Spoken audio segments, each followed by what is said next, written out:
Hello, welcome to the Glasstire 2015 Year in Review. I'm Raineys Choice. I'm Christina Reese. And I'm Brandon Zach. So this week we are each picking our 3 top events or artists of 2015. There is no order here. It's a little different from a normal top 5, and I think I'm going to kick it off. My first is As Above, So Below. This is a book and an exhibition. The book is by UT Press. And it's really about the collection of Bruce Lee Webb, who runs the Webb Gallery in Waxahachie. Bruce was one of the earliest people to get interested in and start buying up lodge art. So the Masons, the Oddfellows, the Lions, the Shriners, all those weird clubs that people would go to get away from their spouses one night a week and wear funny outfits and do weird initiation ceremonies with papier-mâché skeletons and whatever.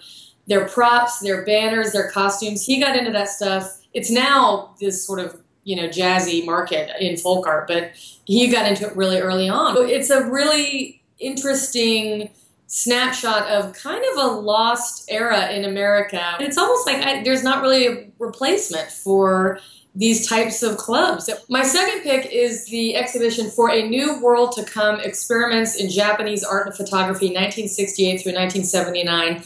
This was at the Museum of Fine Arts Houston this past spring and summer.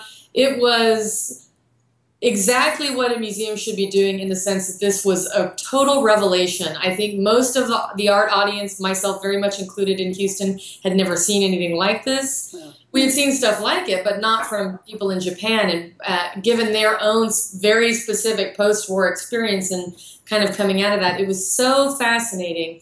It was a huge show, very dense, very rich.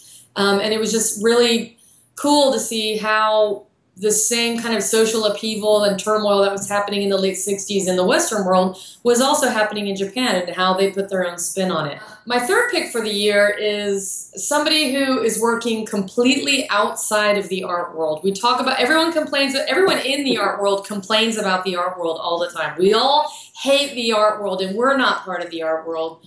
Well, this is somebody who really isn't in the art world. This artist, Jim Furtles in Houston, many people know him for his performance. He had a character he used to do named Stu Mulligan. He would sing My Way and eat a giant jar of mayonnaise and then throw it up all over the stage. This is true. Well, lately he has been producing these videos on Facebook. And if you are not watching Jim Furtles' videos on Facebook, you're missing some of the most interesting art being produced in Houston right now.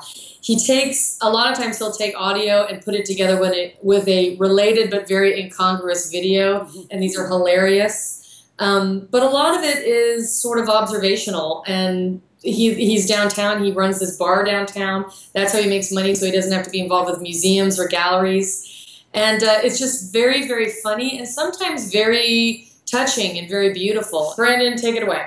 Okay. So my first pick of the year, I didn't see it in El Paso, but Yashua Oakon, he's an artist born in Mexico City, I believe. He had a video called Octopus, and I actually saw it at the Fort Worth Modern a couple of years ago. Pulpo. Octopus, pulpo. These men who fought in the Guatemalan Civil War, and they're reenacting the Civil War in the Modern. It was a 4-channel installation, but they're reenacting it in a Home Depot parking lot where they all work as day laborers. And it was actually shown at the El Paso Museum of Art, I believe, on its own from February to June. So my second pick is Tom Sachs at the Austin Contemporary. That show, it was a show of his boomboxes, a boombox retrospective of works that he made from 1999 to 2015, and it was just all fantastic. They really occupied the gallery space well, and they all worked well together, having it kind of centralized around the boombox concept. There were a lot of new ceramic ones that he had just made in the past year or two. Of course, they showed his videos in the back screening room, so the 10 Bullets video and everything you can do with plywood video, and just Tom Sachs is fantastic. My last pick is kind of an odd one. It's of Montreal, who's a band they're from Athens, Georgia. I've seen them twice this year, but before that maybe 3 times. And they're kind of pop type band, but it's like indie pop, and their big thing is their performance. They have this on-stage persona where everyone dresses up, and there's always projections on them, and there's props and extra performers who come out and do very performance art style motions. David Barnes, who's the brother of the lead singer of the band, he does all their album art and all of the coordination and graphics for the tours, but he's also started doing these sculptures, which are they're little ceramic sculptures that are figures that are praying, and these weird hooded figures, and are reminiscent of the Turkish evil eye, and they're just really beautiful objects. So it's nice to kind of see a really multidisciplinary approach in that. And I saw them twice this year, in March and in September, at Walters in Houston. Okay, so my top 3 in no particular order. They wouldn't be surprising to anyone who's been reading Glasstire over the year, because I wrote about all 3 of these. I tend to write about things that get me this excited. The first one is sort of a callback to Raineys Choice, of the Japanese photography show in Houston, but it's 2 painters, Japanese painters, who came out of the Gutai movement, post-war movement in Japan. The show was early this year at the DMA. Kazuo Shiraga and Sadamasa Motonaga. And Shiraga was getting a little bit more press at the time, but it was Motonaga who really got to me. I thought that these strange, mutated, organic were just incredibly charismatic. I went to see the show several times, and that's kind of one of my tests for whether or not a show can get to me, is how much I want to spend time with it and how much I want to return to it. The second one was Ed Atkins. Lord, this guy blows my socks off. I saw one of his videos at Marfa. That show, that's actually ongoing. That's part of a group show called Apparat at Ballroom Marfa. And then the other was part of the Mirror Stage video series that's happening at the DMA over the course of 2015, and it was earlier this fall. He's dealing with all CGI. He builds everything from scratch, and yet he's taking this very sort of uncanny valley, unsettling sort of visual, but he's getting this incredible kind of visceral human emotional content into it and out of it. And I couldn't walk away from these videos. I spent more time with these 2 videos than probably any other art this year.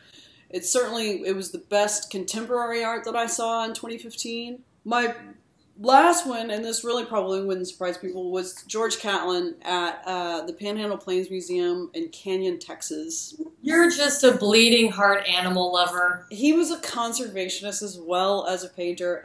So this guy in the 19th century was painting the American West, and primarily Native American tribes from Canada all the way down to Mexico, and Buffalo. And this show came out of the Smithsonian. The Smithsonian owns all of this work. One of the things that made it so incredible is seeing it where I saw it, which was in the Panhandle, where the massacres were taking place, just not even 20 to 50 years after he painted these. And then they ran it with his text. He had written out a lot of really salient observations as he was going about his travels, and they used that as the wall text, and it made it especially heartbreaking. The paintings are great.